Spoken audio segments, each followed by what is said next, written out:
Hello friends, my name is Michelle Fondin and welcome back to my YouTube channel. I'm the author of Enlightened Medicine, Your Power to Get Well Now, an integrative approach to healing the 7 deadly lifestyle diseases. And today we're going to talk about your spiritual awakening will be the way it will be. Okay, a little esoteric here, but you'll follow me. I promise. I try to make my spiritual teachings as grounded as I possibly can. So a lot of people are learning meditation, which is great. Yes. And some of you know from my previous videos that I first learned how to meditate, officially meditate, in 2007 with the Chopra Center at a program called Seduction of Spirit with Deepak Chopra and Dr. David Simon at the time. Since that particular moment, Dr. David Simon, one of my teachers and gurus, has passed away. Dr. Deepak Chopra is still around. But I first learned Primordial Sound Meditation with Drs. Deepak Chopra and Dr. David Simon with the Chopra Center at a program called Seduction of Spirit, which I highly recommend, by the way. It's a great program. I know it's probably shifted and transformed a little bit since Dr. Simon passed away, but still a great program. So I first learned Primordial Sound Meditation, which is a silent type of meditation practice. It's a mantra-based meditation practice. But I first learned that in 2007 when I wanted to become a yoga teacher and an Ayurvedic practitioner through the Chopra Center. So that's how I learned it. But if you go back to my video that I produced about learning meditation and what it was like for me, it really wasn't it was not at all what I expected. I don't even know what I expected at the time, but it wasn't what I expected. It was not at all how I wanted it to be, first and foremost. And lastly, I didn't even really want to learn meditation. I had been practicing yoga for a long time. I had been through this spiritual path with guided meditations, but I had been listening to Deepak Chopra and Dr. Wayne Dyer, who has also since passed away, since about 2002, 2003, around that area. I had been practicing yoga since 1989 and learning about Zen Buddhism and just different type of spiritual practices. So it had been a while. So it wasn't new to me. It wasn't like I went into this meditation training and I was like, oh my gosh, I've never been here before. No, it was a little bit familiar, but in the same way, it was very, very, very different. And I literally went into the class kind of kicking and screaming because I had to learn it in order to do the other courses that I was required to do. And I really didn't want to learn it. But I'd always been spiritually connected. I'd always been connected to God. I grew up Roman Catholic, but I had always had a sense of spirituality regardless of my religious background ever since I was really, really young. And in other videos and in other teachings, I do talk about my spiritual connection even as a very, very small child. I think I was 4 or 5 and talking to God, which in hearing God's voice, but it could have been the angels at the time. I don't know, but I was very, very young. And I had that spiritual belief and that spiritual connection and that really strong faith, even from the time I was very, very young. So I'd always had that. I always had that, and I feel blessed that I had that. And a lot of people struggle with faith. They struggle with that spiritual connection. They struggle with, is God real? Is something beyond the physical real? And I feel blessed that I have that gift to be able to have that spiritual connection and feel connected to spirit. However, spiritual awakening is what it is for you, and it's never what you believe that it's going to be. And that is the beauty of how God unfolds himself before you. And Dr. Deepak Chopra wrote a book called Knowing God, and I know it's a concept that a lot of authors have written about. So knowing God is not the same as knowing about God. Now, again, Dr. Chopra says this, I have said this, a lot of other spiritual masters have said this, that some people are allergic to the word God. They hear the word God and they go, no, no, no, no, no, no, no, that does not make sense to me. Because they're thinking about the God of religion that tends to create a lot of friction, that tends to create a lot of animosity and conflict and hurt and division. So when I speak of God, you can use the word, the replacement word that you need to use for this. If you need to use universal consciousness, if you need to use spirit, if you need to use higher power, whatever it is that you need to use, that's totally fine. Just know that my word is God, and if that doesn't make sense for you, just replace it with another word. So knowing God is not the same thing as knowing about God. So knowing God is a direct experience, right? It's a direct spiritual experience of the spiritual awakening that you are having on your journey to spirituality. And it sounds so complex, doesn't it? It sounds like, oh my gosh, I have to be on this spiritual journey and experience knowing God and have this unfold before me. Like, what am I supposed to do? Is the sky supposed to open and angels come down and fill the room? And that's not generally how it happens. I'll just tell you that right now. That's not generally how it happens. Usually the unfolding of your spiritual being as being awakened, if you will, it's always there with you. It's not like you wake up one day and it's just like, I didn't have spirituality and now I have it. That's not the way it is. It's always been with you. You just become aware that it is there. And that's the difference. It's the unfolding of that spiritual path, the way it's going to unfold for you. And it's going to unfold because you're going to awaken to it. But it's always been there. Let me give you an example. So the example is, have you ever been out shopping for a car and all of a sudden you decide, I want a Volkswagen? That's it. You've done your research and you've made your decision. I want a Volkswagen. I want a Volkswagen Passat, let's say, as an example. So you say, I want a Volkswagen Passat. I know that's the car I want. I've done my research, but I don't know which color I want yet, or I don't know which model I want yet, and I don't know which price I'm willing to accept to buy this car yet. And I don't know if I want a new or used model of Passat. So once you've made that decision in your head, all of a sudden you see Volkswagen Passats everywhere. Everywhere you turn, there's a Volkswagen Passat. Here, there, everywhere. You see one on TV, you see one, you open a magazine, there's a Volkswagen Passat. You go on the road, there's a Volkswagen. Your neighbor has one and you didn't even know your neighbor had one. That kind of thing happens, right? So what happened is you became aware of the VW car that you are looking to buy because you brought it into your awareness. And that's why you became aware of it. Your neighbor always had that Volkswagen Passat. You just didn't notice it because you weren't looking for it. Does that make sense? So in the same way, when you become awakened to your spirituality and it unfolds the way it's going to unfold, you're just noticing it, even though it's always been there, because you're becoming aware of it. It's coming into your conscious awareness and you're absolutely becoming aware of it. And so now you're becoming awakened to it. So awakened is just a fancy word to say that you're bringing it into your awareness. You're bringing it into your conscious awareness, and that's totally it. It's nothing more than that. So that's one part of just allowing your spiritual experience to unfold as it will unfold and be what it will be. The next thing of a lot of people coming into a meditation practice is that they get very Western minded about it. They think, oh my gosh, am I doing this right? Am I meditating right? Am I saying it right? Am I saying the mantra right? Am I doing it right? Am I too quiet? Am I too loud?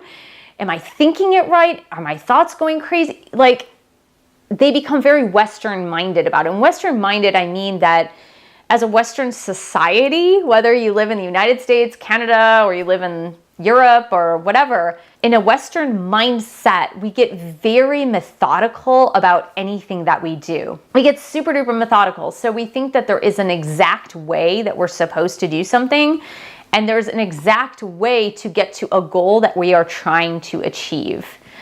So we get very detail oriented about the goals that we want to achieve, and we get really controlling about those goals. And I'm just laughing because, believe me, I've done this. I've totally done this, and I still do it sometimes, even in my spiritual practices, but I've pretty much let that go. I've been meditating it's 2019. I've been meditating for 12 years now. And so that piece of it, I've pretty much let go. And I pretty much let go of it within the first 6 months. Like I was like, whatever, it is what it is. It's going to be what it's going to be. Whatever's going to appear before me and unfold before me is fine. It's okay. I'm not worried about it. It's going to happen. And I think teaching meditation as well for me has given me that mindset as well, because I hear other students and other meditators who are newly meditating obsess over these details. So they get really obsessed about, am I saying my mantra right? Is it going too fast? Is it going too slow? Am I pronouncing it right? So let me just explain to you that as your spirituality unfolds and unfurls, that the very essence of spiritual cannot be confined into a box. So everything else in our physical existence, in our physical life, we have a need and want and desire to confine it into a box, into a way of being, a way of thinking, and a detail that can lead to a specified outcome. That's the way the physical world is, okay? So it's not wrong. It's not wrong for you to transfer what's in the physical world over into the spiritual world and say, well, this should be like that too, because that's what I understand. That's what I understand intellectually. That's what I understand as predictable. And so my spiritual practices should be the same as what I experience in physical reality, in my real life. And that's not the way spirituality works. By virtue of what spirituality is that you can't define it. It doesn't have boundaries. It is boundless. It is spaceless. It is timeless. It is expansive. It is so expansive and all-pervasive and infinite reality, meaning like it is everywhere. It is omnipresent, omniscient. It's like everything. That by virtue of what it is, there are no boundaries. And if there are no boundaries, there are no defined rules. And if there are no defined rules, then there are no outcomes that are very specific to what you do, in that you can determine the outcome of your spiritual practice, okay? So when I say there are no defined rules, there are definitely rules to follow in order to help you have a better spiritual awakening, meaning like you can have a more pleasant experience in it than kind of navigating with blinders on. So that's why you would have a spiritual teacher or a spiritual guide, or that's why you would learn meditation with a seasoned teacher of meditation, so that you're not kind of just taking stabs in the dark and trying to find your way, but that you can channel the experience a little bit better than if you were just to blindly go into it. And some people are able to. Some people have a spiritual awakening. They can channel this information through them and to them spontaneously, but that just means that they've had a certain experience that allows them to have that, and they have the openness to be able to receive that spiritual awakening and information that they need to be able to experience it. And sometimes that comes as a near-death experience. Sometimes it comes as a major life transformation, or sometimes it comes as a tragedy, or sometimes it comes as experiencing a beautiful scene in nature that just opens them up to be able to fully accept their spiritual nature. So sometimes it does happen like that, but that's why a spiritual teacher can help guide you through that. But that doesn't mean that your experience is going to be a certain way, if that makes sense. So my experience of a spiritual awakening is not going to be the same as yours or any other person on this planet that is or has been or will be. It's just that there are certain parameters that you can feel out in order to have that experience. So if you feel peace, love, and serenity, and those are the predominant emotions that you're feeling as you're beginning and developing a spiritual practice such as meditation, then you know that you're on the spiritual path that's starting to open up and unfold to you. Does that make sense?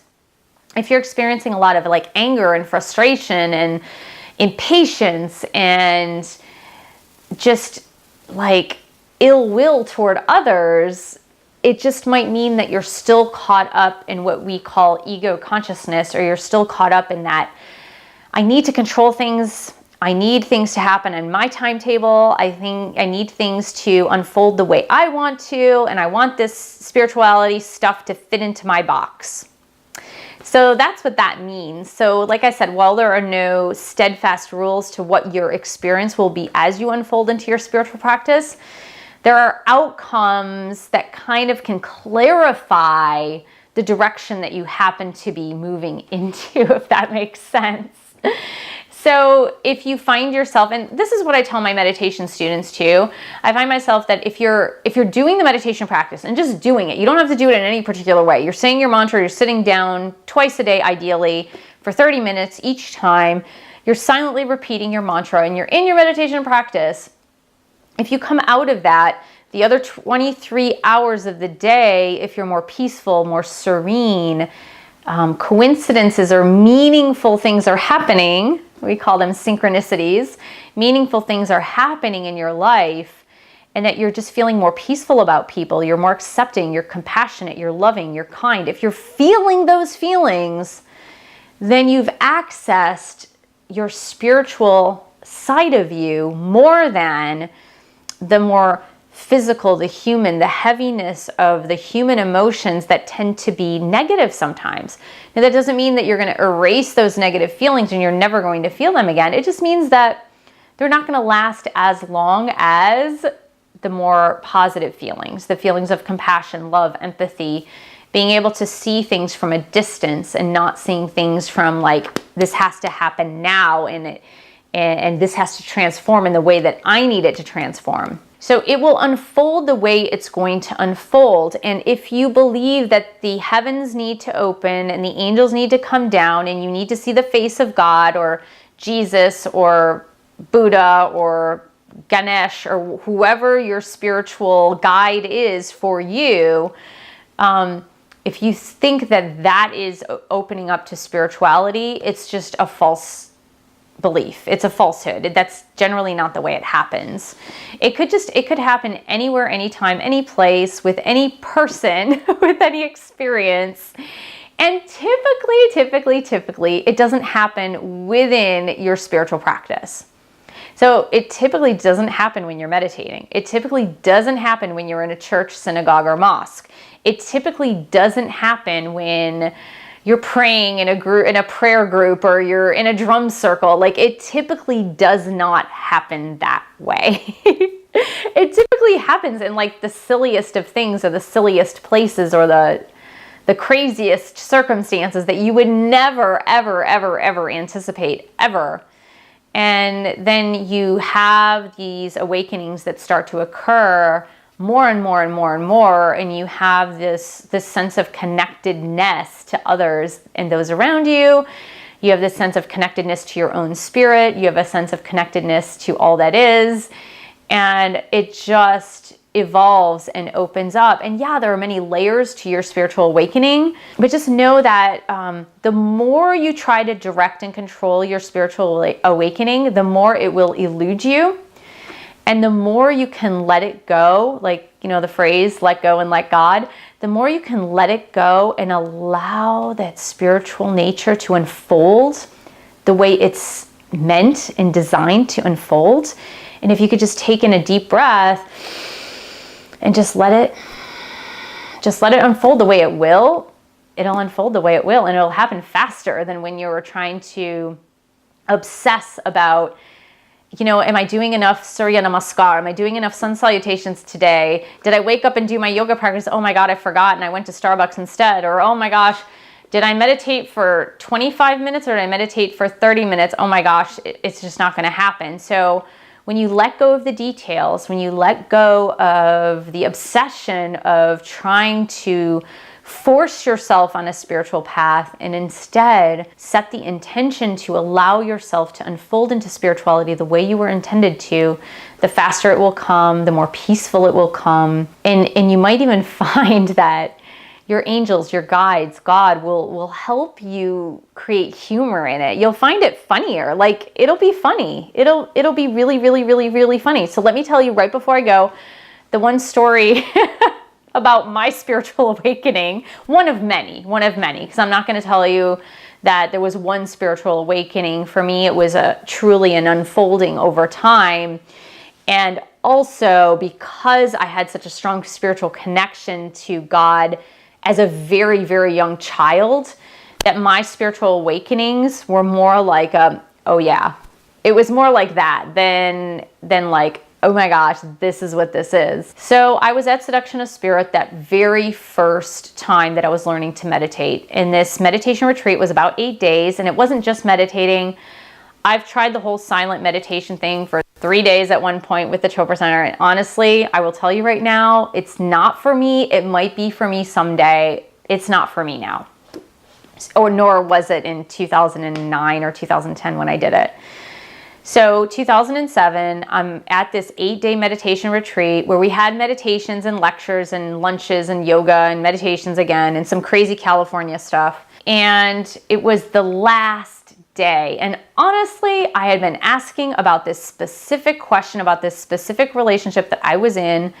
At the time, I was married and I didn't know what to do with this relationship because there were a lot of ramifications to ending the relationship. There were tons of ramifications. Like, so many people's lives did change and would have changed with my decision that I was very trepidatious and I wasn't sure. Like, inside me, I knew the right decision, but I wasn't sure to make that decision. And so at the beginning of this meditation retreat, like 8 days prior, I had set the intention during my meditations if I could gain clarity about this relationship and whether or not I needed to end the relationship.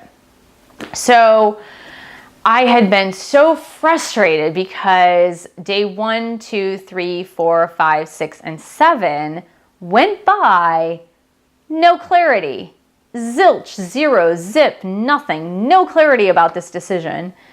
So it was the very, very, very last day, the very, very, very last meditation of this meditation retreat.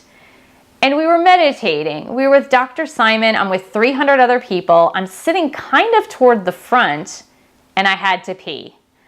I was like, oh my gosh. And you know, when you really, really, really have to pee and you're trying to hold it and you're trying to be in a room that is quiet, like, you know, if you're in a work meeting or you're at school or a meditation class, and I was like, oh my gosh, this is not a good time. And I was like, okay, gotta pee. And of course, once you try to stop thinking about it, that's the only thing you can think about. So, and anybody that knows me knows I have to pee every hour anyway. So I'm thinking like, oh my God, I gotta pee. And I'm like, I gotta get up. I gotta just go. I have to go pee. I should just get up and go. So, you know, I literally had to get up and climb over like 25 people in order to get to the restroom. So I'm in the restroom peeing, and all of a sudden a voice very loud said to me, let go. And in an instant, I knew that that voice was talking about the relationship, that I needed to let it go. And it was like, it was so crystal clear to me that that is what that was intending, that I just kind of breathed a sigh of relief and I just like, okay, finally. But the funny thing is that my angels, my guides, God decided to wait until I was in the bathroom peeing to tell me this. So do you see how spirit will infuse humor into the situation in order to give you the spiritual awakening or messages that you need to receive? And I was literally peeing, so I was letting go. So it's crazy, but again, spiritual awakening will come to you as it will come to you. It will happen as it's supposed to happen, even when you're peeing. So there you go. Good luck and Godspeed ahead for your spiritual journey and how it unfolds for you. You know, keep a journal, keep a positive spirit, an uplifting attitude through this. Keep laughing, like laugh at yourself. I mean, that was funny. That was funny that I had to get up and pee during the last meditation, you know, that I hear this voice. Like, it was crazy. So, but it was really funny because I can tell it to you now. So thank you so much for joining me. Please subscribe to my channel below. Share this video with friends, family, and your yoga dog. And thank you for pledging your support on Patreon. Whether you pledge $5 a month, $10 a month, if you love these teachings and these videos, please do support me on Patreon, www.patreon.com/Michelle S. Fondin. And I will see you in the next video.